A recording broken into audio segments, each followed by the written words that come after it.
Bonjour à tous, bonjour à toutes, bienvenue sur ce nouveau webinaire. Bonjour Sarah.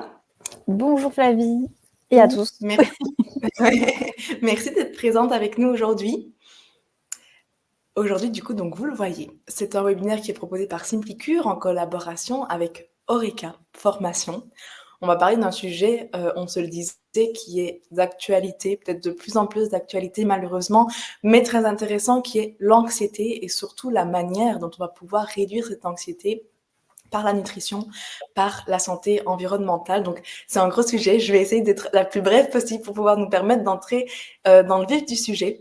Mais donc, quelques mots quand même sur Sarah Bredon, qui est avec nous aujourd'hui, qui est conférencière, formatrice en sciences de la nutrition humaine. Elle est aussi cofondatrice et responsable du coup d'Oreca Formation et co-créatrice aussi de la nutrition fonctionnelle adaptative. Peut-être tu pourras nous en dire quelques mots, je suis sûre que tu le feras mieux que moi. Mais encore juste un petit mot pour que ce soit clair au niveau pratico-pratique. Vous le voyez, vous pouvez évidemment échanger durant toute la présentation. N'hésitez pas à partager. Si vous avez des questions, je vous demanderai de les poser spécifiquement dans l'onglet Q&A. Comme ça, on pourra facilement y revenir à la fin de la présentation. Merci à vous. Je vous laisse profiter de ce moment. Et Sarah, je te laisse la parole. Merci Flavie. Je suis très heureuse d'être avec vous aujourd'hui pour aborder ce thème. Vous allez voir qui est très riche d'informations au final. Il y a beaucoup de choses à dire sur ce sujet de l'anxiété, des troubles anxieux et justement des leviers qu'on peut avoir pour accompagner les personnes qui souffrent de troubles anxieux, donc sous l'angle justement de la nutrition et de la santé environnementale. Et donc pour poser un petit peu le contexte d'Oreca Formation, donc nous, on est un organisme de formation depuis 2016, donc on va bientôt fêter nos 10 ans d'activité. Et tous nos modules sont vraiment autour de la nutrition, de la supplémentation et de la santé environnementale, et exclusivement en fait à destination des pros, des professionnels de santé, des praticiens de santé. Donc aujourd'hui, on a une offre de 17 modules qui vont être de 1 à 14 jours. Et on a la certification Calliope qui permet aussi d'accéder à de nombreuses prises en charge qui peut être intéressant. Et on est totalement indépendant en termes justement de lien d'intérêt avec les laboratoires de compléments alimentaires ou d'analyse biologique, donc ce qui nous permet d'être très neutre quand on va aborder aussi ces sujets d'un point de vue pratique. Voilà.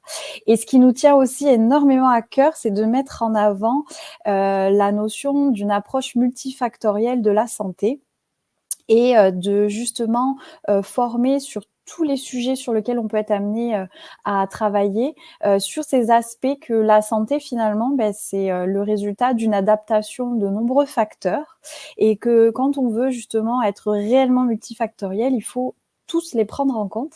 Et donc, tous les troubles fonctionnels ou les maladies chroniques vont être abordés sous l'angle de ces multiples facteurs. Donc, qui peuvent être génétiques, qui peuvent être dit de programmation épigénétique précoce, donc des choses qui se passent vraiment pendant la conception, avant et dans les premières années de développement. On va avoir aussi, bien sûr, la nutrition et on va avoir les facteurs environnementaux qui englobent énormément de choses aussi. Donc, toutes nos formations tournent autour vraiment de l'approche multifactorielle de la santé. Et pour appliquer cette approche multifactorielle, eh bien, avec Marie Laudato, justement, on a créé une méthodologie qu'on a appelé nutrition fonctionnelle adaptative. Et ces 3 termes ont été choisis sur le fait qu'on va former sur 3 grands outils pratiques qui sont en fait l'alimentation, la supplémentation et la santé environnementale. Donc il y a vraiment une méthodologie, d'ailleurs que je vais vous faire entrevoir avec ce sujet des troubles anxieux, une méthodologie qui se veut vraiment exhaustive et sur lequel derrière on va pouvoir appliquer 3 grands outils. Au niveau de ces outils, donc nutrition et supplémentation qui fait référence donc à une branche de la nutrition, c'est-à-dire utiliser les compléments alimentaires. Donc ces 2 outils-là sont souvent bien connus. Et après, cet aspect de santé environnementale, il prend souvent le terme d'hygiène de vie, mais au final, ce terme-là de santé environnementale, c'est celui qui intervient aujourd'hui, même en termes de loi santé et de notions d'exposome. Et en fait, ça veut regrouper 3 grands types de facteurs. Donc, les facteurs dits psychosociaux comportementaux, Donc, quand on va parler d'activité physique, de conduite addictive, d'activité cognitive, sociale, de qualité de vie, on va être dans ces facteurs-là. Tout ce qui va être physico-chimique, donc c'est bien sûr la pollution, qu'elle soit atmosphérique, extérieure, liée à l'air domestique, l'exposition professionnelle, l'exposition aux agents médicamenteux, aux substances de l'alimentation, tout ce qui va être perturbateur endocrinien. Voilà, donc c'est tous ces axes-là. Et les facteurs microbiologiques, donc c'est l'exposition aux infections dites persistantes. Et dans cette méthodologie, on met aussi un point d'honneur à se placer dans une démarche complémentaire à la médecine conventionnelle. Donc, on va s'intégrer dans ce qu'on appelle les interventions médicamenteuses et on appuie vraiment ça aussi sur ça tout au long de nos formations pour justement se positionner au bon endroit. Vous allez le voir avec aussi les troubles anxieux. Donc, sur ce thème-là, on va avoir quatre grands chapitres. Donc, je vais vous poser quelques notions d'introduction. On va plonger dans la physiopathogénie, voir un petit peu tous les axes qui peuvent être sous-jacents à des troubles anxieux. On va parler prise en charge. Donc là, j'ai fait un peu une revue de la littérature sur ce qui va justement pouvoir être mis en avant sur des axes de nutrition, de supplémentation, de santé environnementale. Et on va justement entrevoir aussi précisément ce qu'on peut en faire avec un cas pratique. Pour les notions d'introduction, quand on parle d'anxiété, des fois on peut le rattacher à la peur, bien que ce soit deux notions un petit peu définies différemment. L'anxiété, il y a vraiment une notion où on va anticiper une menace, où on va anticiper un danger, mais il y a un peu une notion que cette menace, elle peut bien sûr être réelle, mais elle peut être aussi imaginaire, c'est-à-dire on pense, on imagine que les choses vont se passer de telle ou telle façon. Donc, il y a une notion d'anticipation d'une menace ou d'un danger.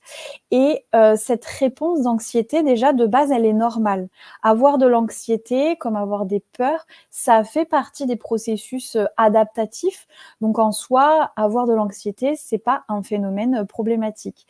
Ce qui peut être problématique et qui peut nécessiter une attention clinique, c'est quand cette anxiété va devenir disproportionnée par rapport à la menace, quand elle va venir handicaper la qualité de vie. Et c'est là où on peut avoir un diagnostic médical de troubles anxieux. Et en fait, ces troubles anxieux, eh bien, c'est extrêmement répandu. Alors, quand on regarde justement les données épidémiaux sur le sujet, on va avoir entre 15 et 25 ans une prévalence de 20 à 30% de personnes touchées par des troubles anxieux. Et quand on est à l'âge adulte, on est de l'ordre de 10 à 14% de la population. Donc, c'est quelque chose d'énorme. Ça dépasse même les prévalences, par exemple, associées aux troubles digestifs, pour dire que ces troubles anxieux, c'est pas anodin. Il y a énormément de personnes qui y sont confrontées. Et on peut aussi remarquer qu'à l'adolescence et sur la population des jeunes adultes, c'est particulièrement courant, jusqu'à 30%. C'est quand même énorme. Dans les grandes enquêtes mondiales, il y a plus de troubles anxieux quand on est dans des pays à revenus élevés. Il y a plus de troubles anxieux chez les chez les femmes que chez les hommes. Jusqu'à 2,4 fois plus. Et il y a plus de troubles anxieux chez les personnes qui sont non mariées, peu instruites, à faible revenu ou celles qui sont au chômage. Voilà. On peut aussi noter au passage que l'anxiété pathologique, elle est associée à beaucoup de choses aussi à côté. Il peut y avoir une comorbidité, donc des maladies associées aux troubles anxieux, comme le trouble dépressif majeur, qui est souvent associé aux troubles anxieux. Et de façon complètement parallèle, des patients qui ont des maladies cardiovasculaires, des maladies respiratoires, musculo-squelettiques, vont de base avoir un risque accru d'anxiété comorbide. Et c'est important de noter que c'est pas l'anxiété qui va expliquer ces autres pathologies, mais bien aussi l'inverse. Donc ça peut amener aussi à des risques de confusion diagnostique et à ce fameux cliché vous avez cette maladie parce que vous êtes stressé, qui bien sûr passe à côté de la réalité. Alors je vous ai mis un grand tableau où vous avez les principaux critères de classification qui sont utilisés pour le diagnostic médical. Donc ça, vous pourrez le regarder en détail pour ceux qui le souhaitent. Ce qu'on peut noter au passage et qui reviendra souvent, c'est la notion de trouble d'anxiété sociale, le trouble aussi d'anxiété généralisée qui va être beaucoup plus marqué. Mais ce qui est le plus fréquent, c'est vraiment le trouble d'anxiété sociale. Il existe aussi beaucoup d'échelles d'évaluation aujourd'hui validées. Alors, on ne va pas avoir un diagnostic avec ce type d'échelle, mais par contre, on peut s'en servir pour mesurer soit la sévérité de symptômes, ou soit le suivi, l'évolution. Donc là, je vous ai par exemple extrait l'échelle d'anxiété de Hamilton, où justement on peut retrouver des symptômes associés aux troubles anxieux, et finalement c'est très large. Voilà, ça peut être autant des choses en lien avec justement cette notion d'inquiétude, d'appréhension, voire d'irritabilité. Mais au final, il y a vraiment un faisceau de symptômes qui va être en lien avec des tensions, alors qui peuvent être aussi physiques, des craintes, de l'insomnie, des répercussions sur la concentration, des associations avec une humeur dépressive, des symptômes musculaires. On peut vraiment avoir des symptômes cardio-respiratoires, gastro-intestinaux, génitaux, urinaires.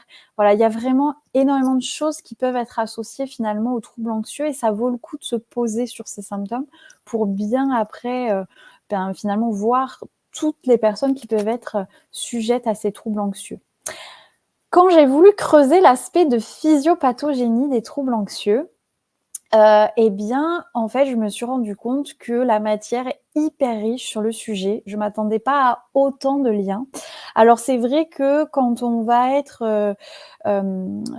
s'intéresser un peu à ces troubles anxieux, peut-être que la physiopathogénie numéro 1 qui viendrait en tête, c'est la notion d'un déséquilibre sur le neurotransmetteur GABA.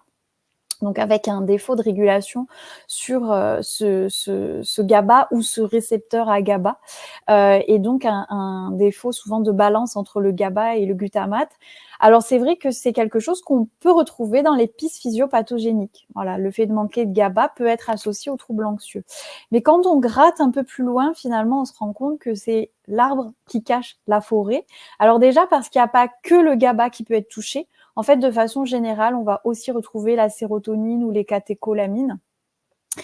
Mais encore une fois, s'intéresser juste au déséquilibre en neuromédiateurs, eh bien là aussi, c'est encore peut-être 2 arbres qui cachent la forêt, parce que finalement, il faut trouver la cause de la perturbation de la signalisation de ces neurotransmetteurs. Et quand on commence encore une fois à gratter un peu plus loin, dans de nombreuses revues de la littérature sur le sujet, on parle d'une activation immuno-inflammatoire. Il y a le terme aussi de neuroinflammation qui revient souvent. Mais c'est pareil, il faut aller plus loin et chercher les causes de cette inflammation. On parle aussi aujourd'hui beaucoup du dysfonctionnement neuro-endocrinien qui va être associé aux troubles anxieux. Et au final, on se rend compte que les troubles anxieux, eh bien, c'est une association de plusieurs facteurs. Donc, on retrouve la notion d'approche multifactorielle et qu'il faut prendre en compte tout ça et pas s'arrêter justement à ces premiers axes, mais aller beaucoup plus loin.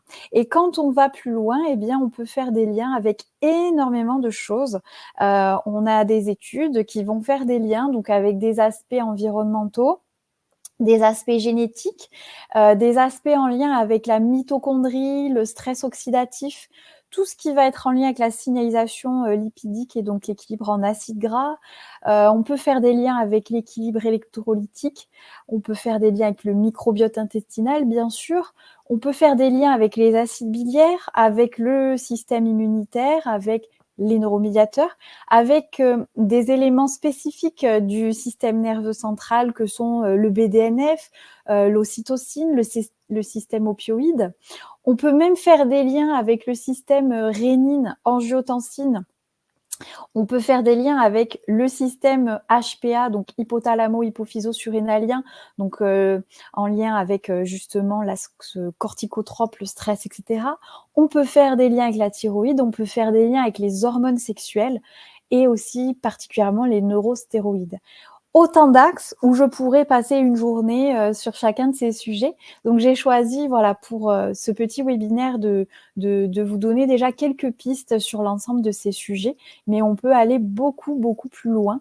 Mais déjà, ça permet de voir que dire que les troubles anxieux, c'est un défaut de GABA, eh bien finalement, c'est bien loin de la réalité et on peut aller beaucoup plus loin dans la démarche.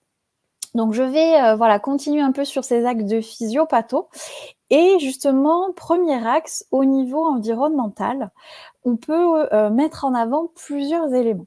Alors, dans les facteurs de risque d'anxiété environnementaux qui reviennent et qui sont appuyés par des données épidémiologiques, hein, donc c'est des études qui sont faites à l'échelle de populations, on peut avoir les comportements parentaux, notamment dans l'enfance. Des peurs excessives qui sont apportées par les parents vont augmenter le risque de troubles anxieux. Des parents qui vont être dans le surcontrôle, ça augmente le risque de troubles anxieux. Et on va aussi avoir les parents qui sont dans le rejet ou le manque de chaleur auprès de l'enfant. Eh bien, c'est des enfants qui plus tard auront plus de troubles anxieux. Pareil, toujours dans l'enfance, l'environnement scolaire va avoir un impact, donc des évaluations négatives de la part des encadrants, la pression scolaire, ou quand on est dans un enseignement autoritaire, ça, ce sont des axes aussi rattachés à des facteurs de risque sur les troubles anxieux. Le stress, de façon générale, le stress psychosocial dans sa forme chronique est un facteur de risque de troubles anxieux. Et quand on va avoir des événements traumatiques aigus, donc des traumatismes psychiques, voire physiques, c'est aussi un facteur de risque de troubles anxieux. Et il y a un vrai cercle vicieux parce qu'une fois que vous souffrez de troubles anxieux, vous allez avoir une perception négative des événements qui est plus marquée. Et donc, il y a vraiment aussi le fait de nourrir un peu ce trouble anxieux par cette perception négative. Et c'est un peu le serpent qui va se mordre la queue au bout d'un moment quand on rentre dans le cercle vicieux des troubles anxieux. En grandissant, et alors même aussi c'est valable dans l'enfance, hein, mais le manque de relations positives, le manque de relations sociales et cette notion de positivité est associée aussi à plus de troubles anxieux. La solitude est associée à plus de troubles anxieux. Alors bien sûr, hein, quand on est dans une solitude qui est mal vécue, qui n'est pas choisie, qui est subie, on va retrouver les facteurs de statut socio-économique faible, donc des revenus faibles, plus de chômage, un manque de satisfaction par rapport à son niveau d'études. On peut retrouver des rythmes biologiques altérés, des troubles du sommeil ou encore les apnées du sommeil ou le manque d'activité physique associés aussi à plus de troubles anxieux. Donc énormément d'éléments déjà au niveau environnemental.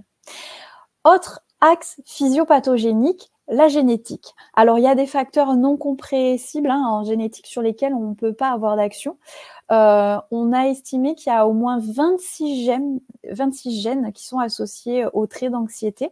Donc, on peut avoir une prédisposition aux troubles anxieux et c'est quelque chose qui se transmet. On parle d'une héritabilité de l'ordre de 30 à 50%. Donc, quand une personne souffre de troubles anxieux, c'est quelque chose qui peut se transmettre aux générations suivantes. On peut noter, par exemple, un risque de 4 à 6 fois plus élevé de développer un trouble anxieux quand le parent, en fait, en est atteint. On va aussi retrouver, bien sûr, une interaction gène-environnement. Donc, ça se recoupe avec ce qu'on a vu sur la diapo précédente. Mais par exemple, quand il y a des niveaux de stress très intenses pendant une grossesse, là aussi, il y a plus de susceptibilité aux troubles anxieux. Quand on est sous l'angle de la nutri-génomique, pour ceux qui sont familiers avec les notions de méthylation, eh bien la méthylation de l'ADN, notamment sur ces gènes qui peuvent être associés aux troubles anxieux, eh bien la méthylation va intervenir. Alors il y a d'autres régulations en lien avec la nutri-génomique, mais on peut aussi noter que l'importance d'une bonne méthylation et de l'optimisation nutritionnelle de la méthylation va avoir un impact positif dans les troubles anxieux. Donc on peut encore une fois faire le lien pendant la grossesse avec l'optimisation des taux de B12, de B9 ou encore de choline pour ces soutiens de l'aspect de méthylation, mais qui est aussi valable à l'échelle d'une vie. Donc ça, c'est par exemple un axe de travail que d'optimiser des taux de B9, de B12, de choline, de bétaïne dans la régulation nutri-génomique en lien avec les troubles anxieux. Si je continue dans d'autres physiopathogénies, dans d'autres facteurs physiopathogéniques, on a bien sûr les acides gras. Alors dans les acides gras, Là, j'ai mis 4 grands axes qu'on peut retrouver. Alors, par exemple, le cholestérol en tant que tel va être un composé hyper important dans les membranes cellulaires de nos neurones. Et les niveaux de cholestérol vont impacter la neurotransmission. Donc, on peut faire des liens avec les troubles anxieux, mais comme bien d'autres troubles au niveau neuro. Et ce qu'on peut vraiment noter sur le cholestérol, c'est qu'il faut la bonne dose de cholestérol. C'est-à-dire qu'un déficit en cholestérol est vraiment problématique en termes de conséquences sur la perméabilité justement membranaire et la neurotransmission. Et on peut noter que le cholestérol va avoir un impact sur à la fois une forme de stabilité de la membrane, mais aussi de fluidité de la membrane, puisque c'est par le cholestérol aussi que les acides gras polyinsaturés vont pouvoir justement générer la partie fluidité de la membrane. Mais en excès, ça pose problème aussi. Il y a des conséquences négatives à des excès de cholestérol au niveau membranaire, notamment dans le cerveau, et ça va perturber aussi les échanges cellulaires. Donc, on retient ici finalement des taux optimisés, voilà, ni trop peu, ni trop élevés. Une autre catégorie qu'on parle peut-être un peu moins, c'est les sphingolipides. Donc, c'est une classe spécifique de phospholipides. Un des sphingolipides connus, c'est la sphingomyéline. C'est un rôle majeur, pareil, au niveau des membranes neuronales. Donc, on va y retrouver après un éventail d'effets associés en termes de régulation inflammatoire, de prolifération cellulaire, de différenciation cellulaire, et donc au final de santé de nos neurones. Et on peut noter que cette sphingomyéline, dans l'assiette, on va la retrouver plutôt associée dans les produits d'origine animale, avec les produits laitiers, les œufs, la viande ou encore le poisson. Voilà, c'est vraiment une catégorie de lipides qu'on va retrouver en très très faible quantité dans le milieu végétal. Troisième famille, généralement la plus connue, que vous maîtrisez bien, c'est les acides gras polyinsaturés. On répétera jamais assez l'importance d'un bon rapport entre les oméga 3 et les oméga 6. On retrouve aussi bien sûr l'intérêt dans les troubles anxieux. Il y a aussi une quatrième grande famille de lipides qui intervient, c'est les endocannabinoïdes. Alors le système endocannabinoïde, c'est un grand système qui intervient justement dans la neurotransmission et dans tout un tas aussi, encore une fois, de facteurs en lien avec la régulation immunitaire et la prolifération cellulaire, la fertilité, etc. Et le système endocannabinoïde, il est assez large parce qu'il va intégrer finalement les molécules de type endocannabinoïde, leurs récepteurs, mais aussi toute la machinerie enzymatique qui va finalement métaboliser les endocannabinoïdes et réguler leur activité. Et en fait, spécifiquement avec les liens spécifiquement avec les troubles anxieux, on a mis en évidence que les enzymes qui dégradent les endocannabinoïdes, comme la FAAH, peut avoir un impact en fait sur les troubles anxieux. Et quand on va justement augmenter, par exemple, l'activité de cette enzyme et plus dégrader certains endocannabinoïdes comme l'AEA, eh bien en fait on va avoir plus de comportements anxieux. Et notamment quand on va utiliser le CBD, eh bien en fait on n'est pas juste sur l'apport d'un endocannabinoïde, mais on est vraiment sur un endocannabinoïde qui va modifier la machinerie enzymatique et par ce biais-là être associé à une réduction des troubles anxieux. Là, on a vraiment beaucoup d'études sur le sujet, j'en reparlerai un petit peu tout à l'heure. Autre piste physiopathologique sur laquelle on ne peut pas passer à côté, c'est bien sûr le microbiote intestinal et l'axe intestin-cerveau. Là aussi, on ne peut qu'appuyer le rôle du microbiote intestinal et finalement par beaucoup de voies différentes de communication entre l'intestin et le cerveau. Alors bien sûr, rien que par le fait qu'on va retrouver une vingtaine de neuromédiateurs dans le système digestif, dont le GABA, dont la sérotonine, dont les catécholamines, etc. Alors même si ces neuromédiateurs ne vont pas aller jusque dans le cerveau et moduler les effets des neuromédiateurs dans le cerveau, c'est une action qui va se faire indirectement en modulant la réponse immunitaire ou en modulant le nerf vague dès l'intestin. Et donc les neuromédiateurs produits dans l'intestin, en modulant notre nerf vague et certains éléments de notre réponse immunitaire, va avoir un impact dans le cerveau. On va bien sûr avoir la branche des acides gras à chaîne courte, Donc, quand vous allez amener des prébiotiques, des glucides fermentescibles aux bactéries intestinales, eh bien, elles vont derrière générer ces fameux acides gras qui derrière ont une multitude d'effets physiologiques, des acides gras d'ailleurs dont on ne peut pas se passer pour être en bonne santé. Et ces acides gras, on va les retrouver jusque dans le cerveau. Et ce sont des acides gras capables justement d'intervenir dans la régulation énergétique, épigénétique, dans l'intégrité des barrières, etc. Et on a vu par exemple que le butyrate dans le cerveau va venir soutenir la fonction mitochondriale et donc va par ce biais-là soutenir la neurotransmission. Dans l'intestin, on produit aussi énormément de petits peptides intestinaux, donc c'est des petites hormones qui vont avoir des impacts également jusque dans notre cerveau. On peut citer par exemple les incrétines comme le GLP-1, le peptide YY, l'ocytocine, etc. On a aussi toute la voie du tryptophane qui est modulée par le microbiote et qui va impacter notre cerveau.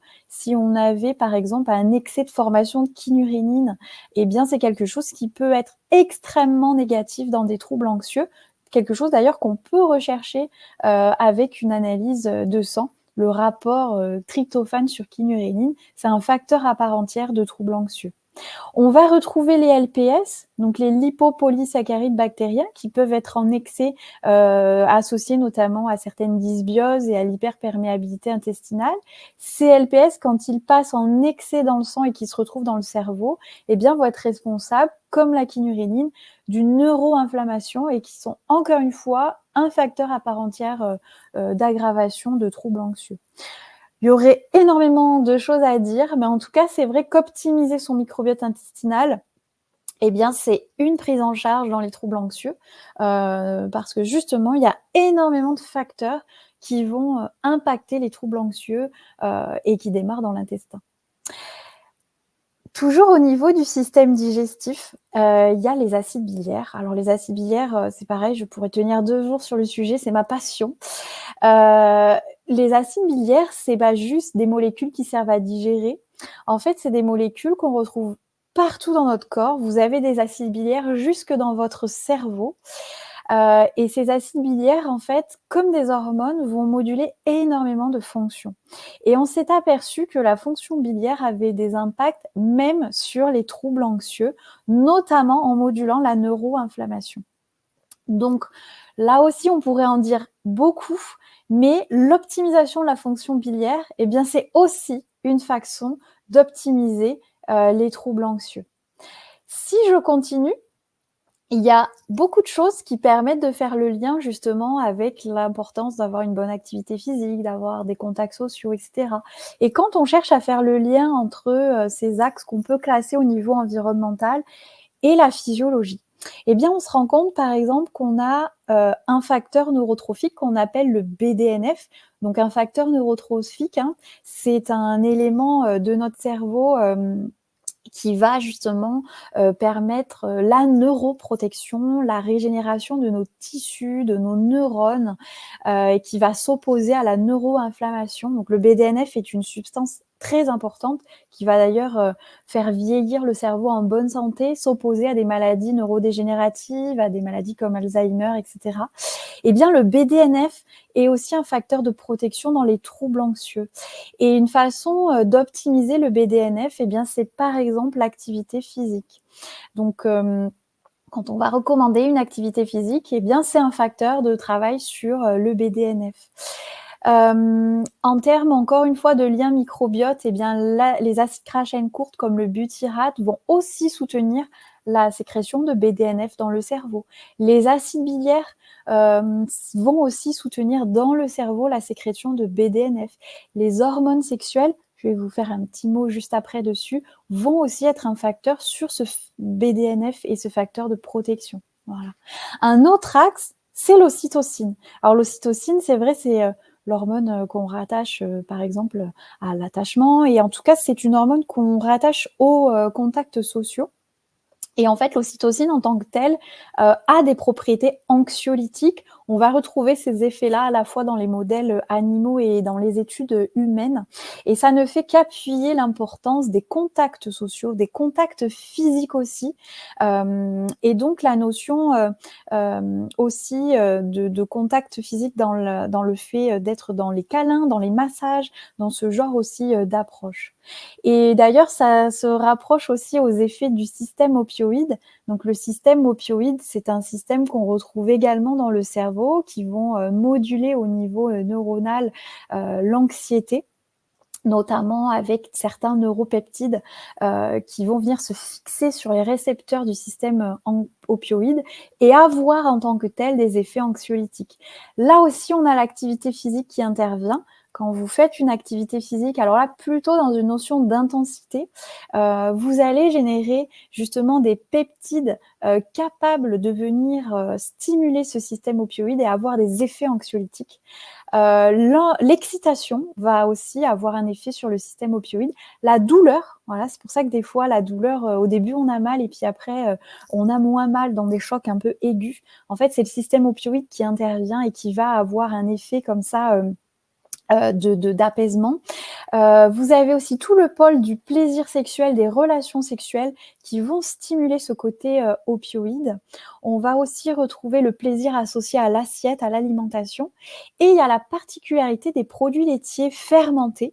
En fait, quand vous mangez des produits laitiers fermentés, à l'intérieur, il y a des dérivés dits justement opioïdes, donc des dérivés qui sont capables, une fois qu'on les absorbe, d'aller jusque dans le cerveau, se lier à ces récepteurs du système opioïde et à avoir des effets justement qu'on peut associer à des effets anxiolytiques, mais pas que.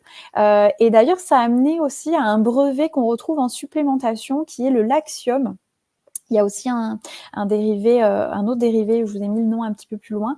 En fait, ces dérivés peptidiques opioïdes vont avoir des effets d'apaisement sur notre système nerveux et peuvent avoir vraiment un intérêt. Alors par contre, on est vraiment dans les versions fermentées des produits laitiers. Pour terminer sur la physiopathogénie, les axes hormonaux. Alors, on va faire un lien avec le système hypothalamus-hypophyse surrénalien, HPA, c'est-à-dire tout simplement le stress. Si vous êtes dans un état de stress chronique avec un excès de cortisol, c'est quelque chose qui va affecter négativement la neurotransmission, le BDNF, enfin tout un tas d'axes, voilà, qui va favoriser la neuroinflammation, etc. Être en situation de stress chronique est extrêmement défavorable dans un contexte de troubles anxieux. Donc, bien sûr qu'il y aura une prise en charge à faire sur cet axe-là. L'axe HPT, c'est l'axe hypothalamo-hypophyso-thyroïdien. Là aussi, on pourrait en dire pendant longtemps. Mais la signalisation de la T3 est associée à la transmission GABAergique. Ça veut dire qu'il est indispensable d'avoir une bonne imprégnation en hormones thyroïdiennes et notamment en T3. Donc, ce qu'on appelle imprégnation en hormones thyroïdiennes, c'est vraiment la pénétration des cellules en intracellulaire et aller jusqu'à la liaison de ces hormones thyroïdiennes au niveau des récepteurs nucléaire, donc dans le noyau, hein, et donc l'activation de certains gènes qui se fait par la T3. Et notamment, il y en a un en lien avec la transmission GABAergique. Et ça, c'est vraiment un détail super intéressant de voir que la T3, quand elle fait son travail, c'est-à-dire jusqu'au niveau cellulaire, eh bien justement, elle va pouvoir permettre la transmission GABAergique. Voilà, donc on peut vulgariser et réduire en disant vraiment que voilà, la T3, elle a un effet anxiolytique en fait. Hein. Voilà, elle va vraiment permettre de soutenir cette transmission GABAergique. Donc, on continue d'appuyer l'importance de la santé thyroïdienne, mais surtout toutes les étapes. Voilà, il ne faut pas juste s'intéresser à est-ce que j'en ai assez. Voilà, c'est est-ce que ces hormones-là, elles font leur travail et elles vont jusqu'à l'intérieur des cellules activer la mitochondrie et les gènes du noyau pour justement permettre les effets des hormones thyroïdiennes. Et dernier axe physiopathogénique, c'est nos hormones sexuelles. Alors notamment, c'est ce qui peut permettre de des fois faire la différence entre les hommes et les femmes. Justement, pourquoi les femmes sont plus sujets aux troubles anxieux? Alors je pense qu'on pourrait en dire beaucoup par rapport à l'aspect environnemental, de stress, de charge mentale, de pression sociale, etc., qui peut déjà rien en tant que tel appuyer ces effets et peut-être expliquer en partie aussi ces troubles anxieux qui sont plus majoritaires. Mais il y a peut-être aussi l'équilibre hormonal qui intervient. Alors, on sait que, par exemple, la progestérone va être une hormone aussi énormément impliquée dans la neurotransmission GABAergique dans le cerveau et va avoir un effet GABA en tant que tel, notamment parce que la progestérone et des dérivés de progestérone vont être capables d'être des ligands des récepteurs à GABA et vraiment de mimer les effets du GABA et d'avoir des effets finalement anxiolytiques. Alors que les œstrogènes, eux, vont plutôt faciliter le côté glutamate et du coup s'opposer aux effets GABA. Donc si on est une femme et qu'on a un déséquilibre œstrogène-progestérone, alors le simple fait d'être en excès d'œstrogène va être plutôt négatif dans les troubles anxieux, mais il y a aussi le problème du déficit en progestérone qui en tant que tel va aussi particulièrement affecter la notion de trouble anxieux. Et à l'échelle d'une vie, aujourd'hui on fait les liens, c'est-à-dire les études heureusement avancent un peu sur le sujet et montrent qu'il y a des périodes de vulnérabilité chez les femmes. Alors par exemple en postpartum, vous allez avoir les taux d'œstrogène qui vont énormément diminuer de 100 à 1000 fois en quelques jours et également complètement changer l'équilibre par rapport à la progestérone. Donc il y a cet axe-là qui est plus associé aux troubles anxieux. La transition périménopausique aussi est particulièrement sujette à ces transitions. Et aujourd'hui, on a enfin des études qui mettent en avant ce que des milliers de femmes ont toujours dit, mais les fluctuations même subtiles au cours d'un cycle menstruel, aujourd'hui, voilà, on a un soutien par rapport aux répercussions justement sur la susceptibilité aux troubles anxieux ou à d'autres sensibilités en lien avec la santé mentale. Et c'est pas parce qu'on a une analyse de sang parfaite que tout est OK, voilà, du côté de l'équilibre hormonal. Et on peut aussi noter la puberté, notamment après la puberté, où il y a plus de risques aussi accrus, notamment sur le côté dépression. Donc, ce qu'il faut noter, c'est que tous ces équilibres subtils d'hormones vont avoir un impact et s'intéresser à l'équilibre oestrogène-progestérone, c'est aussi une façon d'accompagner les troubles anxieux.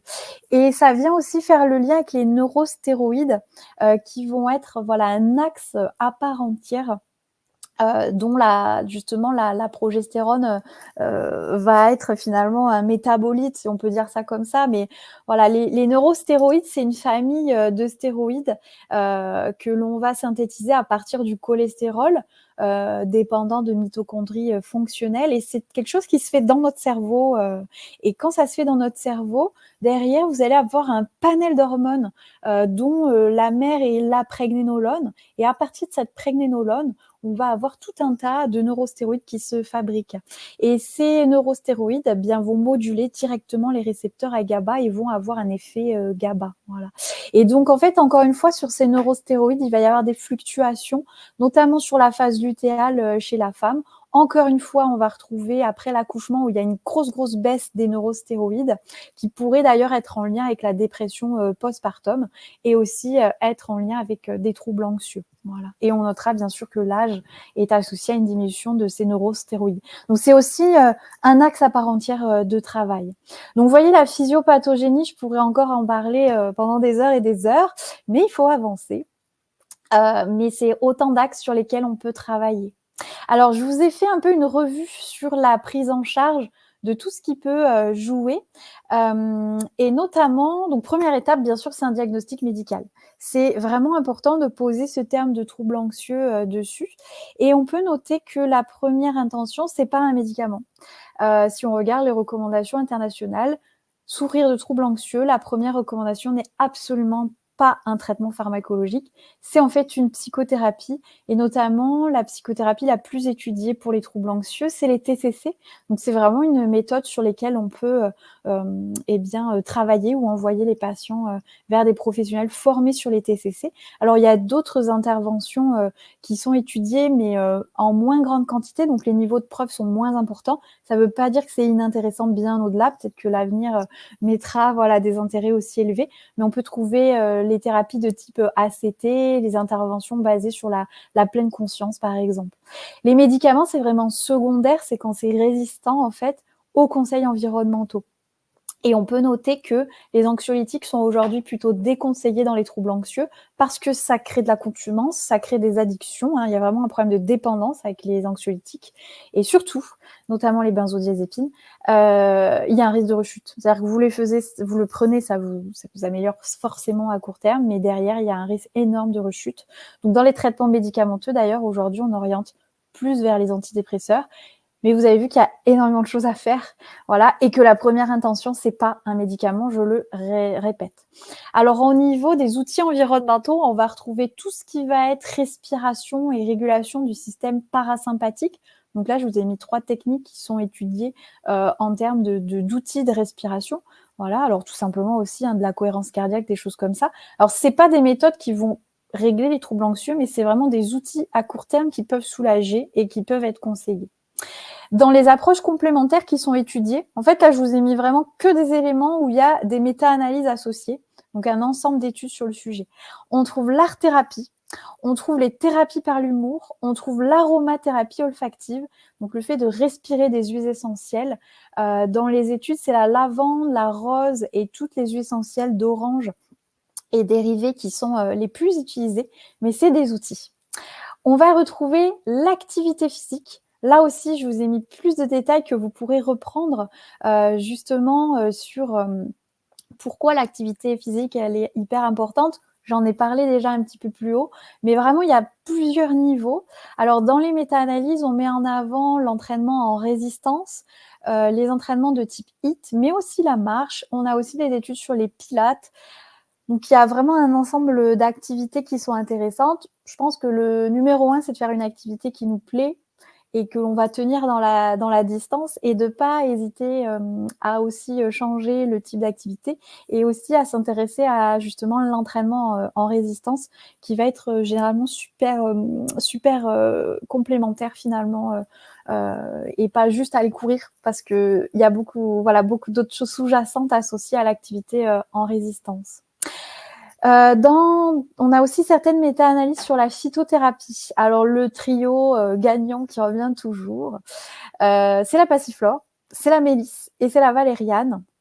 Donc, c'est vraiment les 3 plantes qui reviennent le plus souvent dans les notions de troubles anxieux, qu'on peut utiliser de plusieurs sortes, même sous forme de tisane, c'est un super outil. Dans d'autres types de phyto, on a l'ashwagandha qui peut être intéressant et qui est cité aussi avec des effets GABAergiques. Il y a le houblon. Il va y avoir aussi d'autres plantes où je vous ai mis la liste derrière. Alors là, je ne vous détaille pas les conditions d'usage, mais bien sûr, toujours se reporter aux contre-indications et aux précautions d'emploi. Mais en tout cas, voilà, on a dans la phytothérapie aussi des outils. On va aussi avoir alors les psychobiotiques. Donc, c'est les probiotiques. Notamment, il faut absolument choisir des souches qui ont été utilisées dans le cadre des troubles anxieux et il y a des études. Donc, je vous ai mis plusieurs souches qui font l'objet d'études avec des effets associés positifs sur l'humain, bien sûr, et dans ce contexte précis des troubles anxieux. On peut aussi noter des mélanges de souches. Alors, il y a des brevets comme écologie de barrière, probiotiques, cérébium, qu'on peut retrouver commercialisés sous plusieurs noms de marques de laboratoires. Mais en tout cas, si on choisit d'utiliser des probiotiques, il faut des probiotiques étudiés à ce niveau-là. On a le CBD. Le CBD est énormément utilisé dans les troubles anxieux. On a des méta-analyses avec des très très bons niveaux de preuve pour le coup. Donc, je vous ai mis quelques indications en termes de doses. Sans professionnel de santé, on va dire médecin, on peut utiliser des doses jusqu'à de l'ordre de 50 mg de CBD par jour.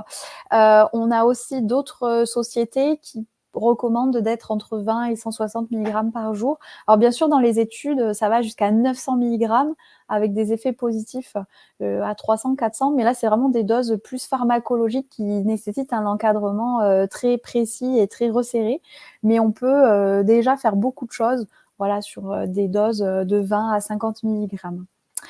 Dans les peptides opioïdes, tout à l'heure j'en ai parlé avec les produits laitiers fermentés, c'est le lactium que vous retrouvez ici, qui a été étudié sur le sujet et qui permet justement de soutenir l'effet GABAergique. Je note au passage que les oméga 3 n'ont pas d'effet positif dans les méta-analyses, c'est-à-dire que si on supplémente automatiquement en oméga 3 une personne qui souffre de troubles anxieux, c'est pas associé à des effets forcément positifs. Les effets peuvent paraître un peu bizarres. Pour moi, c'est pas bizarre. C'est juste qu'encore une fois, ça nécessite une personnalisation. Tout le monde n'a pas besoin de prendre des supplémentations d'oméga 3. Hein. Il faut voir si c'est nécessaire par rapport justement au comportement alimentaire. Mais même à mégadose, les oméga 3 ne sont pas associés à une réduction des troubles anxieux. Donc on peut le noter au passage. Ça n'empêche pas d'optimiser dans tous les cas cet axe-là. Au niveau de l'assiette, on n'a pas d'études non plus sur une alimentation particulière mise en avant dans le cadre précis des troubles anxieux. C'est plutôt une typologie méditerranéenne qui sera mise en avant avec une couverture suffisante en protéines, une signalisation lipidique optimisée. Alors par contre, on a des effets super intéressants sur la choline. Donc optimiser cet apport de choline, par exemple avec des œufs. Et si on ne veut pas manger d'œufs, avec de la lécithine, par exemple, de tournesol ou de soja. Utiliser des produits laitiers fermentés, c'est vraiment un outil de travail dans les troubles anxieux. Optimiser l'assiette antioxydante, le côté prébiotique. Au niveau du café, attention, alors ce qui est assez paradoxal, c'est qu'une petite consommation de café est associée à des effets positifs et protecteurs. Il faudra par contre s'en méfier si on a une sensibilité accrue. Et surtout, il faudra respecter notre physiologie. C'est-à-dire que si on consomme du café, il ne faudra pas dépasser 2, 3. Et si on est très stressé, 1, c'est largement suffisant. Et surtout, prendre le matin. Laisser au moins 1 heure après le lever et plutôt favoriser une prise le matin et éviter l'après-midi surtout. En sachant qu'il y a une dernière étude là qui est sortie qui montre qu'il faut 10 heures pour éliminer totalement la caféine. Donc si on fait le calcul entre 10 heures, entre le coucher et la dernière prise, on se rend compte vraiment qu'il vaut mieux favoriser une prise le matin. Allez, je termine, voilà, juste 5 minutes sur un cas pratique. C'est Marie qui souffre de troubles anxieux et je l'ai fait avec la méthodologie de NFA. Donc, ce que je vous présente là, on y arrive avec la méthodologie de NFA, c'est-à-dire on fournit vraiment tout un ensemble d'outils alimentaires, cliniques, biologiques et environnementales pour pas passer à côté de quelque chose. Et donc, il y a des questionnaires et il y a des outils de synthèse qui permettent justement de récolter énormément d'infos. Donc, Marie, je lui ai fait une évaluation clinique, environnementale, alimentaire et biologique. J'ai récupéré toutes les informations dont j'avais besoin. Et en fait, Marie, alors c'est une personne qui a fait un travail en kinésiologie sur un trauma il y a 4 mois, c'est à ce moment-là où elle vient me voir. Et elle a comme une forme de stress post-traumatique suite à cette séance. C'est-à-dire que cette séance, elle a été un déclic où derrière, elle a fait énormément d'angoisse, du stress, des vomissements, des diarrhées, tout un faisceau de choses qu'elle n'avait pas avant. Donc, elle a été diagnostiquée trouble anxieux. Son médecin généraliste veut la mettre sous antidépresseur, mais elle veut faire autre chose avant. Et surtout, vraiment, sa demande, c'est « je veux revenir à une vie normale » parce que depuis cet épisode-là, eh bien, en fait, ça ne va pas. Voilà. Et en fait, Marie, alors quand on gratte un petit peu, on va retrouver justement des suspicions sur la nutrigénomique et la carence en B9, B12, A, E, D, parce que dans son assiette, ça ne va pas. Je soupçonne aussi un déficit mitochondrial parce qu'elle a des symptômes de fatigue intense, constant, elle a des symptômes de manque de GABA, elle a des troubles biliaires. Je soupçonne aussi un problème sur l'équilibre redox, sa signalisation lipidique, ça va pas du tout juste dans l'assiette. Elle a beaucoup de symptômes au niveau gastrique, hépatobiliaire et microbiote. Donc déjà, rien que ça, je me dis, j'ai déjà énormément à faire pour optimiser ces troubles anxieux.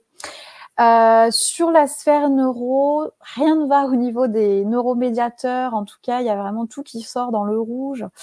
J'ai des symptômes d'une imprégnation en hormones thyroïdiennes qui va pas. Elle est fatiguée, frileuse, peau sèche, elle a des cheveux, des ongles cassants, elle est constipée, elle a un excès de cholestérol.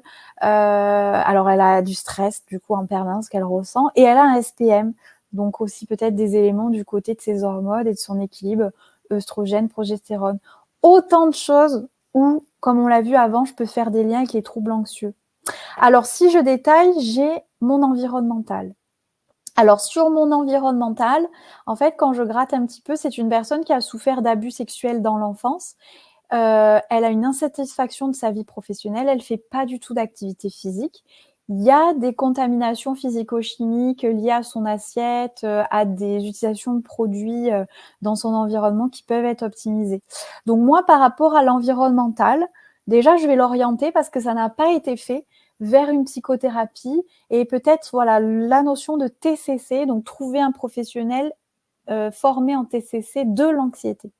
De façon complémentaire, je l'oriente vers des exercices de respiration, pourquoi pas de l'art-thérapie si c'est quelque chose qui lui fait envie. Je lui conseille des huiles essentielles à respirer, la mise en place d'une activité physique adaptée et j'optimise aussi son suivi environnemental. Au niveau alimentaire, il y a tout à faire. Son assiette était catastrophique avec chocolatine au petit-déj, mange pas le matin, enfin une banane dans la matinée, pas de déjeuner, au goûter, biscuits brioche et le soir, le seul repas où elle a une viande, un féculent. Donc c'était vraiment une catastrophe. D'ailleurs, dans ses analyses de sang, je vais retrouver énormément de carences. Donc je l'oriente bien sûr vers une assiette saine complète. Dans son analyse de sang, je relève effectivement qu'elle a un excès de cholestérol, qu'elle a ses gamma-GT qui augmentent un petit peu sur le côté hépatique. On a une carence en B12, on a une carence en B9, on a un statut en fer qui n'est pas optimisé. Elle a une vitamine D qui est effondrée à 10 nanogrammes. Je creuse un peu, il y a une carence en vitamine A, elle a un déficit en zinc, elle a un déficit en sélénium, elle a un manque de Q10, donc ma piste de la mitochondrie, elle est appuyée, et elle a un excès de LPS au niveau microbiote, donc beaucoup de choses qui ne vont pas. Et l'analyse de sa fonction biliaire montre qu'on a un problème justement sur la synthèse de ces acides biliaires. Donc j'appuie encore une fois que ma mitochondrie, ça va pas du tout. Elle a un problème de flux biliaire, donc avec une stase de ces acides biliaires. Et ça, c'est un risque à la fois pour son foie, d'ailleurs on voit ces gamma-GT qui augmentent, mais aussi pour son cerveau. C'est vraiment un facteur négatif sur ces troubles anxieux. Donc un travail à part entière à faire. Comment j'oriente la supplémentation? Avec toutes les carences que j'ai vues, c'est la priorité. Alors c'est vrai que là, ça fait peut-être beaucoup de compléments, mais quand on a autant de carences, c'est la priorité. Je ne vais pas remonter ces carences juste avec l'assiette. Alors, il y a une exception, c'est la vitamine A. Si on prend du foie de morue toutes les semaines, on peut remonter son taux de vitamine A juste par ça. Donc, c'est ce qu'on va faire. J'optimise son taux de vitamine D avec 4000 unités par jour et je choisis de lui mettre un complexe de vitamine B avec une B9 méthylée à 330 microgrammes et une B12 à 1000 microgrammes pour vraiment avoir les doses qui remontent une situation de carence. Je choisis de la mettre sous magnésium, calcium, zinc, sous sélénium. Et pour optimiser son statut en fer dans un contexte où elle a des LPS dans son microbiote, je lui mets de la lactoferrine. Bien sûr du Q10. Et pour l'aspect hépatobiliaire, je choisis du romarin parce que j'ai un aspect de protection hépatique incontournable quand on a un problème de flux biliaire, une cholestase dans le foie. Et en plus de ça, le romarin fait partie des plantes qui ont des effets anxiolytiques et des effets neuro super intéressants. Donc j'ai choisi de mettre ça chez elle. Et pour l'aspect trouble anxieux en tant que tel, je choisis le CBD.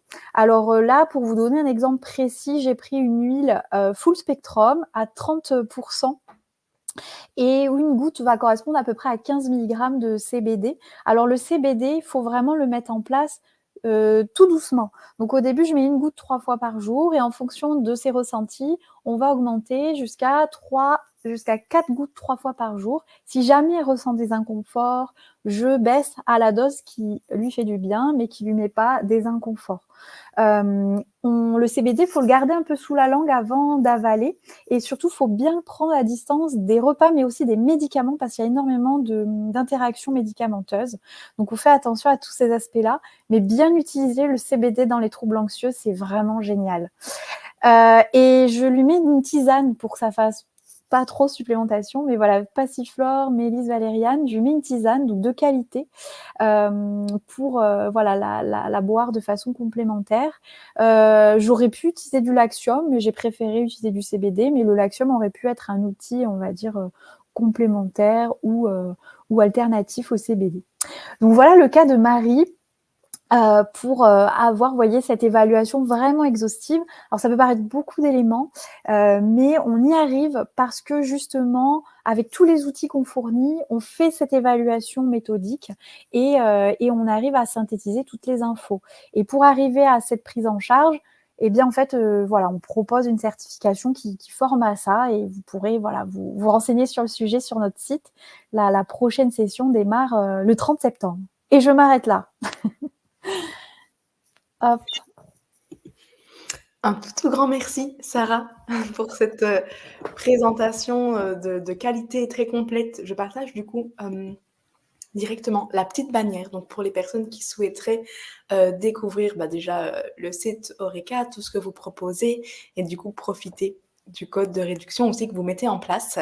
Je pense, il y a une date limite, donc c'est jusqu'au 20 avril. Donc profitez-en, c'est maintenant ou jamais. Il y a quelques questions, mais pas beaucoup. Je pense que du coup, ta présentation a été très, très claire. Je te laisse regarder peut-être le film de discussion. Et pendant ce temps-là, du coup, je prends quelques instants pour vous présenter du coup Simplicure. Tes slides étaient très précises, donc ça, c'est vrai que je le mentionne bien.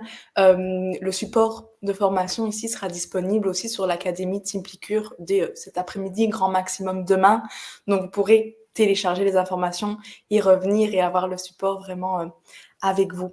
Donc, pour les personnes qui ne connaîtraient pas encore Simplicure, c'est une plateforme qui a pour but d'être un réel outil pour les praticiens et de faciliter la recommandation de compléments alimentaires. Donc l'idée, c'est en fait de centraliser tous les laboratoires que vous utilisez en un seul et même endroit pour que vous ayez un suivi beaucoup plus facile et surtout aussi que vos patients, que vos clients puissent facilement mettre en place les recommandations qui ont été proposées après la consultation avec un seul lien de commande, un seul colis, un seul frais de port, donc rapidité, économie, tout ce que tout le monde recherche, je pense. Donc, je vais peut-être juste vous partager mon écran, comme ça on regarde très concrètement comment ça se présente et vous allez voir, c'est vraiment très, très intuitif à mettre en place. Donc, lorsque vous vous connectez à Simplicure, vous allez arriver sur cet écran d'accueil qui reprend notamment tous les replays des webinaires, donc vraiment pour être dans cette formation continue aussi, et notamment celui d'aujourd'hui qui sera disponible tout à l'heure. Et donc l'objectif, c'est de pouvoir créer une recommandation. Donc vous allez arriver ici sur une recommandation, ajouter un produit et vous arrivez sur le catalogue qui comprend aujourd'hui plus de 2600 produits de plus ou moins 150 laboratoires différents. Donc, autant dire qu'il y a vraiment pour tous les besoins. Il y a des filtres qui sont mis à votre disposition, évidemment, pour chercher et trouver ce dont vous avez besoin plus facilement, notamment par marque, laboratoire. Ça peut être aussi par objectif de santé. Donc, typiquement anxiété, on va pouvoir trouver les produits qui vont être intéressants en cas d'anxiété. Donc par exemple, on a parlé du GABA, même si j'ai compris que c'était pas la seule piste à creuser, mais ça peut en tout cas être une. On parlait aussi du CBD, on va pouvoir en trouver aussi. Donc voilà, vous pouvez ajouter ces produits de différentes marques dans le panier, dans la recommandation de votre patient. Vous précisez bien sûr les posologies à laquelle ils peuvent les utiliser pour que ce soit le plus clair pour lui. Et puis après, vous pouvez mentionner ses coordonnées, comme ça il reçoit directement un mail de notre part, ou alors créer un lien que vous allez pouvoir intégrer vous dans un de vos mails ou dans votre protocole pour que la personne puisse recevoir du coup tous ces conseils. Je vous partage aussi, du coup, une petite bannière si vous voulez vous inscrire sur Simplicure, si ce n'est pas encore fait. Comme ça, un de mes collègues prend contact avec vous et vous présente réellement la plateforme, prend le temps de vous inscrire, etc. Je remets notre petite présentation. Voilà, vous l'avez compris, beaucoup de laboratoires, de la facilité pour vous, de la facilité pour vos patients. Simplicure, c'est une plateforme, c'est un outil qui est gratuit, donc ça ne coûte rien d'essayer. Je vous invite vraiment à vous inscrire et à découvrir. Il y a d'autres webinaires qui sont prévus ici dans les prochaines semaines, donc n'hésitez pas aussi à vous y inscrire avec grand plaisir. Sarah, est-ce que Oui. tu as eu le temps de regarder les petites questions? Oui, alors j'en vois une. Je ne sais pas si j'ai regardé au bon endroit, mais c'est Oui. ça, voilà. Ouais. Tout à fait. Alors du coup, la première question, c'était, les femmes allaitantes sont plus protégées contre la dépression postpartum, j'imagine que c'est ça, la DBV, en lien avec l'ocytocine. Alors en fait, dans les grandes données épidémiologiques sur les bénéfices de l'allaitement, il y a un truc qui est prouvé, c'est le bien-être psychologique. Donc ça, c'est vraiment issu, de cohortes où tu vas avoir des dizaines de milliers de personnes. Et effectivement, cet aspect-là, il est prouvé, mais c'est vrai que finalement, l'allaitement va être un facteur hyper intéressant pour prévenir voilà, le côté dépression postpartum ou trouble anxieux qui peut être concomitant. Ouais, tout à fait. C'est bien prouvé. Ok. Et je vois aussi Laura qui demande si on peut utiliser du CBD pour une femme qui est en projet bébé afin de limiter son anxiété ou au traitement PMA. Alors oui, tout à fait, il n'y a aucun souci. D'ailleurs, même le CBD, ça fait partie des actes qui sont utilisés dans des protocoles de fertilité. C'est juste qu'il faut, voilà, dès qu'on sait que la grossesse est là, faut l'arrêter. C'est pas du tout grave s'il y avait, voilà, une prise vraiment concomitante au début. Voilà, faut comme on aurait fait avec la phyto en fait, faut l'arrêter dès que la grossesse est mise. Mais oui, oui, tout à fait. Ouais, c'est vraiment un super outil. Après, moi, je conseille quand même de l'utiliser plus en cure. Par exemple sur 1 mois, 2 mois, et après on fait une pause. Et pourquoi pas le renouveler s'il y a besoin, mais moi je préfère quand même toujours l'avoir voilà, comme outil. Et après voir un petit peu ce que ça donne dès qu'on l'arrête. Quoi, voilà. Alors, par rapport aux enfants, avez-vous des recommandations pour les enfants? Alors, déjà, il y a tous les axes de santé environnementaux qui sont de toute façon adaptables aux enfants. Il y a par exemple des applications ou des vidéos Internet qui peuvent permettre de travailler la respiration avec les enfants, avec des choses assez interactives et intuitives, justement sous forme de jeu pour les apprendre à respirer avec le principe de cohérence cardiaque. Tu vois, il y a des choses comme ça. L'olfacto peut être aussi utilisé chez les enfants. Donc après, ce qui va être limitant, c'est la phytothérapie en tant que telle. C'est pour ça qu'après, chez les tout petits, on peut éventuellement aller vers la gémothérapie, l'utilisation des bourgeons qui peut être complémentaire. Et après, il y a aussi quelque chose, c'est jamais passer à côté de l'optimisation nutritionnelle. Enfin, moi, je sais que sur des cas d'enfants où on cumule pas mal de soucis, et bien des fois, quand on a un petit peu tout tenté, je fais quand même faire un bilan bio et je suis quand même à chaque fois assez étonnée des carences qu'on peut retrouver même à cet âge-là. Donc, pas passer aussi à côté des optimisations des nutriments, B9, B12, des vitamines, etc. Surtout selon l'assiette. Voilà. Donc, en tout cas, il y a vraiment des axes, même sur les enfants. C'est ça, à adapter, mais il y a des Ouais. axes. Et ce que je me permets de préciser aussi, c'est que justement dans les fameux filtres sur Oui. SimpliCure, vous pouvez sélectionner ce qui est adapté pour enfants, Oui. et donc ça vous permet là de conseiller en toute sécurité. Ouais. C'est ça, c'est ça. Puis voilà, en tout cas, s'il y a des supplémentations, c'est des nutritionnels, quoi, des phospholipides, de la choline, des oméga 3, mais toujours au regard de l'assiette et voilà. Mais il y a Oui. oui, on peut faire des choses sans problème. Alors, à quelle concentration peut-on utiliser l'huile de CBD? Je l'avais mis dans le webinaire, donc si vous reprenez les slides, franchement, j'ai été assez précise. Voilà. Moi, souvent, honnêtement, je cherche quand même la dose. Donc, c'est pour ça que c'est le 20% qui était affiché, parce que c'est souvent 20 à 30%, c'est les CBD les plus concentrés. Je préfère mettre une goutte concentrée, y aller tranquillement. Mais moi, je mets souvent les plus dosés. Ok, ouais. Voilà. Mais par contre, on retient bien d'y aller progressivement. C'est ça, crescendo pour les Ouais, enfants encore de s'adapter, tout à fait. c'est Super. ça. Il me semble qu'on a fait le tour des Oui, questions. ouais, je crois aussi. Les retours sont très positifs. Donc voilà, encore merci à toi, Sarah, pour cette intervention vraiment de qualité. Très, Mmh. je le redis, vous aurez accès au support visuel, donc vous pourrez effectivement revenir sur toutes ces précisions et toutes ces informations. Mmh. Merci à vous pour votre présence, votre attention et votre participation. Je vous souhaite du coup une très belle journée, une très belle après-midi, et puis au plaisir de se retrouver. Merci beaucoup à tous, hein, et merci.